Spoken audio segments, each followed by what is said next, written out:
Assalamualaikum warahmatullahi wabarakatuh. Bismillahirrahmanirrahim. Alhamdulillahi rabbil alamin. Wa afdalus salati wa atamut taslimi ala sayyidina Muhammadin wa ala alihi wa sahbihi ajma'in. Rabbi shrah li sadri wa yassir li amri wahlul 'uqdatam min lisani yafqahu qawli. Subhanaka la ilma lana illa ma 'allamtana innaka antal alimul hakim. Allahumma akhrijna min zulumatil wahmi wa akrimna binuril fahmi waftah alaina bima'rifatil ilmi wa sahhil akhlaqana bil hilm waj'alna mimman yastami'una al-qawla fayattabi'una ahsana. Allahumma ati nufusana taqwaha wa zakkiha anta khairu man zakkaha anta waliyuha wa maulaha. Allahumma arinal haqqa haqqan warzuqna ittiba'ah wa arinal batila batilan warzuqna ijtinabah. Allahumma anfa'na bima 'allamtana wa 'allimna ma yanfa'una wa zidna ilman wa huda. Amma ba'd. Alhamdulillah, muslimin muslimat, hadirin hadirat yang saya hormati, moga-moga kita semua dirahmati dan diberkati oleh Allah Subhanahu wa taala, dan moga-moga kita semua dikurniakan oleh Allah Subhanahu wa taala kefahaman yang baik dalam urusan agama sesuai dengan sabda junjungan Nabi kita Nabi Muhammad sallallahu alaihi wasallam, man yuridillahu bihi khairan yufaqihu fid din. Barang siapa yang Allah nakkan dengan dia kebaikan, nescaya Allah beri dia faham dalam urusan agama. Dan moga-moga kita semua dikurniakan oleh Allah SWT akhlak yang mulia sesuai dengan sabda Nabi sallallahu alaihi wasallam, innama bu'istu liutammima makarimal akhlak. Hanya saja saya dibangkitkan demi untuk menyempurnakan kemuliaan akhlak. Alhamdulillah, malam ini insya-Allah kita akan menyambung pengajian kuliah maghrib bulanan hari Rabu yang ketiga anjuran surah Al-Husna Taman Selasih menggunakan kitab Kekeliruan Umman. Inilah jawapannya, susunan Al-Fadhil Ustaz Mahdi bin Haji Jul hafizahullah ta'ala wa nafa'ana bihi wa bi'ulumihi fi daraini amin. Kita sampai ke muka surat 106 yang mana berkaitan dengan isu bagaimana umat Islam ahli sunnati wal jamaah berinteraksi dengan ayat-ayat yang mutasyabihat, ya. Ayat-ayat Al-Quran yang yakin pasti itu daripada Allah Subhanahu Wa Taala, tapi ada tasyabuh, ya, ada kesamaran pada maknanya. Apakah makna ayat mutasyabihat? Jadi dalam berinteraksi dengan ayat-ayat yang ada kesamaran dari segi maknanya itu, maka umat terbahagi kepada dua kelompok yang utama. Satu kelompok yang cenderung kepada kesesatan, dan lagi satu kelompok orang-orang yang berilmu dan beriman dengan ayat-ayat suci Al-Quran. Jadi ayat mutasyabihat ini, istilah mutasyabihat itu sendiri adalah istilah Qur'ani, istilah yang memang disebut dalam Al-Quran. Kerana ada kalanya sesuatu istilah yang dibincangkan dalam sesuatu cabang ilmu agama itu ditetapkan oleh para alim ulama. Diambil kefahaman daripada Quran dan hadis, tapi namanya itu diletakkan oleh para alim ulama. Misal mudah, ya, istilah tasawuf, ya, ilmu tasawuf, beramal dengan amalan-amalan tasawuf, ya. Dah ada yang datang marah-marah dalam live ni. Dia kata tak ada tajuk lain ke? Dia tak tahu kita mengaji kitab. Bila kita mengaji kitab sampai tajuk tu, ya, tajuk tu lah. Mungkin pagi tadi pun tajuk sama, tapi dia tempat lain. Jadi dia kira dia tak suka tajuk tu, marah dia. Rasa Wahabi lah tu. Yang marah tak menentu ni. Baik, tak apa, kita ignore yang marah-marah dalam live ni. Biar dia. Jadi istilah tasawuf itu kalau kita cari dalam Al-Quran dan hadis tak ada. Tasawuf, tasawwafa, ya tasawwafu, tak ada. Tetapi intipati daripada ilmu tasawuf itu ada, iaitu membersihkan batin daripada sifat-sifat yang terkeji, hasad, riya, ujub, takabur, ya, dan dihiasi dengan sifat yang terpuji, syukur, redha, sabar, ikhlas, tawakal. Isinya ada, istilah tidak ada. Tak masalah, ya, dari segi istilah yang ditetapkan oleh para ulama tu, asalkan maknanya tu sampai, tak ada masalah. Tapi dalam kes istilah mutasyabihat, memang Al-Quran sebut macam itu. Lawan daripada mutasyabihat, ataupun satu lagi, bukan lawan dengan arti kata bercanggah, tidak. Maknanya kategori yang satu lagi, itu namanya muhkamat. Kedua-duanya ada disebut dalam Al-Quran. Ya. Secara ringkas, sebab ini kita dah cerita dalam kuliah yang lalu, ini hanya sambungan sahaja. Muhkamat ini adalah ayat yang jelas, terang maksudnya, tidak ada keraguan. Pastilah, tetap, itulah makna dia. Sementara yang mutasyabihat, dia ada kesamaran. Ya, ayat tu ayat Quran pasti, tapi apa makna daripada ayat itu tak jelas. Dahulu ketika saya buat master di Jordan, ada satu subjek namanya ad-dilalah, ya. Khusus belajar macam mana sesuatu lafaz menunjuk kepada makna. Yang ni yang kadang orang zaman sekarang dia tak perasan benda tu, ataupun mungkin tak pernah belajar. Dia kata, saya pegang ayat Quran. Salah ke? Quran yang kata gitu, bukan saya kata. Dia tak perasan, ada kalanya yang dikata Quran kata begitu, itu hanya kefahaman dia. Dan kefahaman dia boleh jadi tersasar. Kerana sesuatu lafaz dalam Quran hadis menunjukkan kepada makna, itu ada perbezaan dari segi terang ataupun kabur. Ada dua jenis. Satu lafaznya jelas menunjuk kepada makna, satu lafaznya tidak jelas. Satu dia panggil wuduh, jelas, satu lagi khafa, agak tidak jelas. Yang jelas itu sendiri ada 4 level. Ya. Yang jelas biasa itu namanya zahir. Yang lebih jelas daripada zahir namanya nas. Apa kepentingan ni? Sebab kalau ada sepertinya percanggahan antara zahir dan nas, yang nas didahulukan. Kerana yang nas lebih jelas lagi. Atas daripada nas namanya mufassar. Yang paling jelas daripada yang jelas namanya muhkam. Jadi pada itu dah tanya muhkamat tadi, ya. Muhkam tu maknanya jelas. Sementara yang tidak jelas namanya khafi. Yang lebih kabur daripada khafi namanya muskil. Yang lebih kabur daripada itu namanya mujmal. Yang paling tak jelas namanya mutasyabih. Itu datangnya mutasyabihat. Tapi istilah ni memang ada dalam Al-Quran. Yang pembahagian 4 tadi, ulama yang huraikan. Setelah mereka kaji, ya, isi perkataan dalam Al-Quran tu, mereka kelaskan begitu.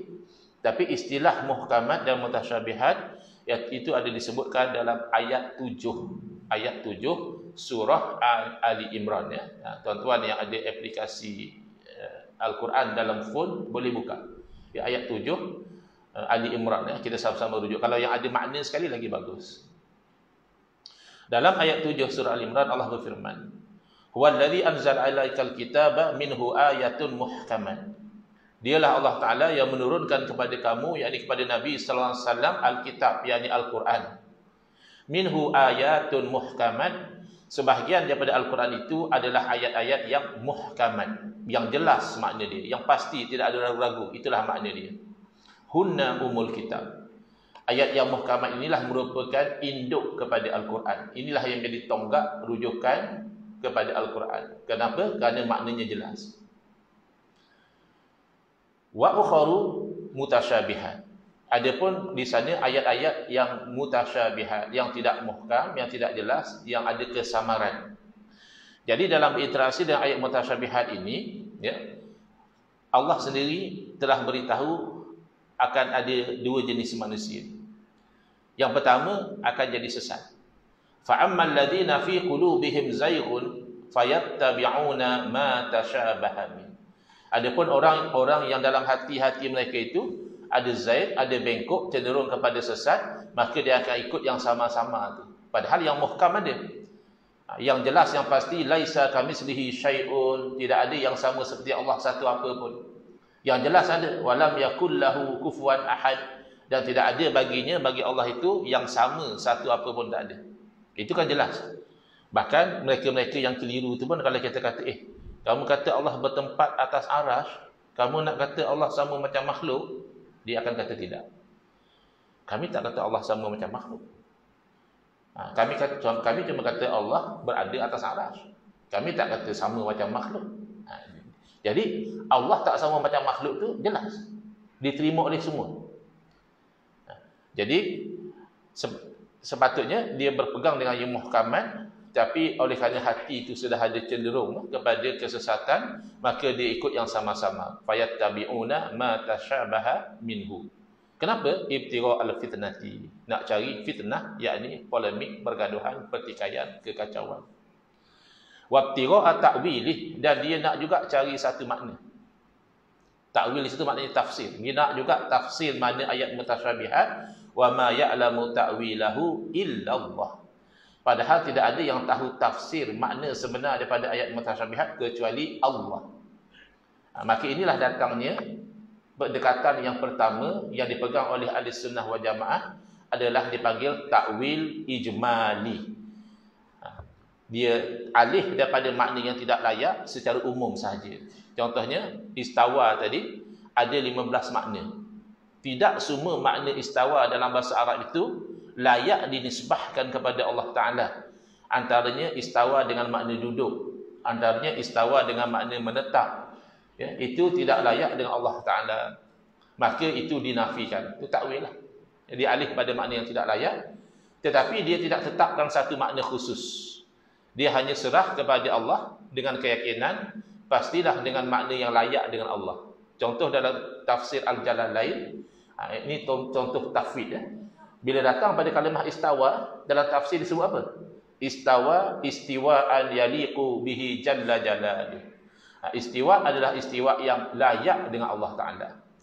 Macam mana? Wallahu a'lam. Itu namanya ta'wil ijmali. Tetapi ada juga yang ayat Al-Quran tadi, dia tidak wakaf pada kalimah Allah, dia sambung. Wa ma ya'lamu ta'wilahu illallahu warrasikhuna fil ilm. Tidak ada yang tahu makna ayat mutasyabihat kecuali Allah dan orang-orang yang mendalam ilmunya. Makna para ulama pun tahu makna ayat mutasyabihat. Maka inilah asas kepada pendekatan yang kedua, iaitu dia panggil takwil tafsili. Dia takwil secara terperinci. Contoh istawa tadi ada 15 makna. Makna duduk itu tidak sesuai dengan ayat muhkamat, Allah tak sama seperti makhluk. Makna bertempat atas arasy itu juga tidak layak dengan ayat yang muhkamat, bahawa Allah Ta'ala menciptakan segala-galanya termasuk arasy. Jadi arasy itu makhluk Allah. Berarti arasy satu masa dahulu tak wujud. Allah wujud tanpa arasy pasti, yakin. Tanpa arasy, tanpa syurga, tanpa neraka, tanpa langit, tanpa bumi, ya Allah wujud. Jadi setelah Allah ciptakan arasy, mustahil Allah berubah sifat menjadi bertempat pula, iaitu bertempat pada makhluk dia. Mustahil. Jadi dialih daripada makna yang tak layak tadi, tapi diterima makna-makna tertentu. Beza dengan yang takwil secara ijma', dia tak tetapkan makna tertentu. Tapi takwil secara tafsil, secara terperinci, misalnya antara makna istawa adalah istaula. Istawa ala ay istaula ala, menguasai. Jadi walaupun istaula ala ni hanya salah satu daripada makna istawa, bukan satu-satunya. Dan yang kedua, istaula ini makna yang difahami oleh golongan Mu'tazilah. Mu'tazilah ni ahlul bid'ah. Tetapi oleh kerana memaknakan Allah menguasai arasy itu tidak bercanggah dengan akidah, kerana memang hakikatnya Allah menguasai segala-galanya, maka ahli sunnah wal jamaah Asy'ariyah Maturidiyah tidak menolak makna tersebut. Kerana apa masalah? Allah menguasai arasy. Antara makna istawa adalah hafizah, menjaga. Maka mengatakan Allah menjaga arasy betul, maka diterima. Antara makna istawa juga adalah qahara, menggagahi. Ya, maka diterima makna menggagahi tadi, ia dengan arti kata arasy itu terpaksa patuh kepada kehendak Allah. Tapi ada makna-makna yang tidak sesuai dengan Allah Ta'ala. Misalnya istawa dengan makna pertengahan. Khatul istiwa, biasa kita dengar khat itu maknanya garis, istiwa itu makna pertengahan. Kan globe kita tu ada khatul istiwa. Jadi Allah tu pertengahan arasy, itu tak sesuai. Jadi hanya makna yang sesuai saja diterima. Itu namanya takwil tafsili. Jadi takwil ada dua jenis, iaitu takwil secara umum dipanggil juga tafwid, ya. Takwil ijmali itu dia panggil tafwid, serah pada Allah. Yang kedua takwil tafsili. Itu dipegang oleh kebanyakan generasi khalaf, ya. Jadi ulama-ulama salaf kebanyakannya menggunakan pendekatan tafwid, iaitu takwil secara ijmal. Sementara ulama khalaf kebanyakannya menggunakan takwil tafsili, kebanyakan, ya. Baik. Jadi kedua-duanya akidah sama. Jangan orang kata saya ikut akidah salaf, saya tak nak ikut akidah khalaf. Apa beza? Sama je. Asalkan dia ahli sunnah wal jamaah, baik dia salaf generasi awal atau dia khalaf generasi kemudian, akidah dia sama, iaitu akidah tanzih, mensucikan Allah daripada menyerupai makhluk. Akidah sama. Cuma nak sampai kepada akidah yang sama tu ada dua pendekatan yang berbeza dan kedua-duanya diterima di sisi ahli sunnah wal jamaah. Sementara yang satu lagi adalah pendekatan tashbih. Dia faham zahir saja, maka membawa kepada difahami ayat mutasyabihat dengan makna yang bercanggah dengan ayat muhkamat. Tak kena. Sebab hujung ayat tersebut kullun min indi rabbina. Kedua-duanya muhkamat mutasyabihat daripada Allah belaka. Tak mungkin bercanggah. Tak mungkin yang mutasyabihat membatalkan yang muhkamat. Maka ambillah dua pendekatan, sama ada kita serah bulat-bulat makna kepada Allah, Allah yang lebih tahu, atau kita menerima mana-mana makna yang diterima oleh para ulama ahli sunnah wal jamaah yang jelas tidak bercanggah dengan akidah. Okey, setakat itu selesai. 8.32 lah. Baru nak masuk tajuk. Itu mukadimah dia. Itu cerita tahun lepas kan. Ini nak masuk tajuknya, ada orang kata, oh saya macam ni Ustaz, saya pegang akidah salaf. Salaf tidak takwil. Yang Ustaz kata takwil tafsili tadi, letak makna tertentu tu salaf tak buat. Jadi kami ikut salaf, kami tak terima yang takwil macam itu. Ini yang diterangkan oleh Ustaz Mahathir ni. Dakwaan itu palsu. Dakwaan yang mengatakan salaf tidak takwil secara tafsili, secara terperinci, dakwaan yang batil, dakwaan yang tidak benar. Kerana hakikat menunjukkan salaf juga takwil secara tafsir. Yang kita sebut tadi, majoriti salah tafwid, serah kepada Allah. Majoriti maknanya ada. Ada yang takwil secara tafsir. Contoh ya, di muka 106. Ayat Al-Quran, ayat 42 surah Al-Qalam, Allah berfirman, yauma yukshafu ansa. Hari yang disingkap daripada betis. Jadi orang yang tasybih, dia kata Allah ada betis. Tapi tak samalah betis Allah dengan betis kita. Betis kita sama betis kita pun tak sama. Cuba balik. Cek. Tengok suruh isteri selak betis, kita selak betis. Sama? Tak sama. Betis kita banyak bulu. Betis isteri mungkin tak ada bulu. Betis kita colour lain. Betis isteri colour lain. Tapi namanya betis, anggota. Jadi katanya Allah pun ada betis. Hari akhirat nanti Allah singkap betis tu. Tapi tak samalah kata dia, betis Allah tu janganlah kata sama macam betis kita, tak sama. Tapi kamu menganggota badankan Allah, itu masalah dia.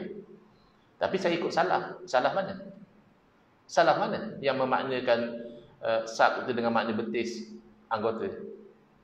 Cuba lihat, salaf yang paling salaf adalah sahabat Nabi. Dan ini adalah sepupu Nabi SAW, Sayyidina Abdullah bin Abbas radhiyallahu anhuma, yang Nabi doakan supaya Allah beri dia tu faham urusan agama dan Allah ajar kepada dia tafsir Al-Quran. Sayyidina Abdullah Abbas mentakwilkan perkataan sab, iaitu zahirnya makna betis, dengan makna syiddah, iaitu kedahsyatan, kegentingan. Ya, yauma tu hari kiamat. Hari kiamat tu suasananya dahsyat, suasananya genting. Jadi salah satu cara mentakbirkan syiddah adalah disingkatkan betis. Itu uslub bahasa Arab. Uslub bahasa Melayu mungkin beza. Kalau kita nak menggambarkan misalnya orang yang sedang siap siaga untuk bergaduh, bertumbuk, selalu kita guna istilah menyingsing lengan. Pasal tak? Setelah pergaduhan itu semakin sengit, maka masing-masing menyingsing lengan. Boleh ke orang bangkang dia kata, mana ada dia orang singsing lengan kan? Seorang pakai sleeveless, seorang tak pakai baju langsung, mana ada lengan nak sising? Bukan mesti singsing lengan betul-betul bang. Istilah singsing lengan tu makna siap sedia nak bergaduh, jangan terlampau literalis. Ya. Walaupun dia tak pakai baju, tetap dia kata menyingsing lengan. Bila melihat anjing garang tersebut, maka dia pun angkat kain dan lari. Ni ada ustaz, dia tak pakai kain, pakai seluar. Lah, kau ni susah betul. Angkat kain tu maknanya dia memang bersedia nak lari walaupun dia pakai seluar. Itu uslub bahasa Melayu lah. Tapi uslub bahasa Arab sampai mana difahami oleh sahabat Nabi, orang Arab Quraisy yang Nabi SAW doakan mahir ilmu tafsir, yang digelarkan beliau turjumanu zikri, pakar tafsir Al-Quran. Beliau memahami yauma yukshafu an-saq itu bukan betis dengan makna betis, tapi makna syiddah, kedahsyatan hari kiamat. Dan takwil ini dinakalkan juga, ini boleh rujuk dalam kitab Fathul Bari ya, syarah Sahih Bukhari, dinakalkan oleh Sa'id bin Jubair. Semua ni salaf ya. Qatadah Ibn Jarir At-Tabari daripada Mujahid dan lain-lain rahmatullah alaihim ajma'in. Ayat yang kedua, surah Az-Zariyat ayat 47, was-samaa'a banainaha bi'aidin wa inna lamusi'un. Dan langit kami bina langit itu dengan tangan-tangan. Jadi kalau ikut orang-orang musyabbihah, orang-orang Wahabi, mereka mengatakan tangan. Tangan maknanya tangan lah. Tapi tak samalah dengan tangan kita. Tapi tangan lah maknanya. Kami ikut salaf. Loh, salaf tak macam kamu. Sayyidina Ibn Abbas radhiyallahu anhu mentakwilkan perkataan aidin, kalau zahirnya makna tangan-tangan, ianya Allah banyaklah tangan-tangan Allah. Aidin tu bukan satu, bukan dua, banyak. Jamak, 3 ke atas. Tak ada, salah tidak faham begitu. Dimaknakan kepada makna kuwah, iaitu kuasa, kekuatan. Rujuk tafsir At-Tabari. Takwil yang sama diriwayatkan daripada para tokoh tabi'in dan para pemuka salafus soleh seperti Mujahid, Qatadah Ibn Zaid dan Sufyan rahmatullah alaihim ajma'in. Terakhir, kita ada 2 minit lagi. Ayat 4 surah Al-Hadid, Allah berfirman, wa huwa ma'akum aina ma kuntum, dan dia Allah Taala bersama dengan kamu di mana sahaja kamu berada. Kalau nak faham zahir, maknanya i'tiqad itu adalah Allah Taala berada di mana-mana. Dan i'tiqad ni lebih parah daripada yang mengatakan Allah atas arasy. Allah berada di mana-mana, Allah dalam tong sampah ke? Allah dalam tandas ke? Maka salaf tidak faham huwa dengan makna zahir. Huwa kalau ikut makna zahir, zat lah. Dia mana dia. Tidak difahami dengan makna ilmu Allah. Di mana kita berada tak lepas daripada ilmu Allah. Allah tahu. Dengan manusia kita boleh menyorok, kita boleh buat sorang-sorang dalam bilik, dalam gelap. Sorok-sorok. Tapi dengan Allah, Allah tahu.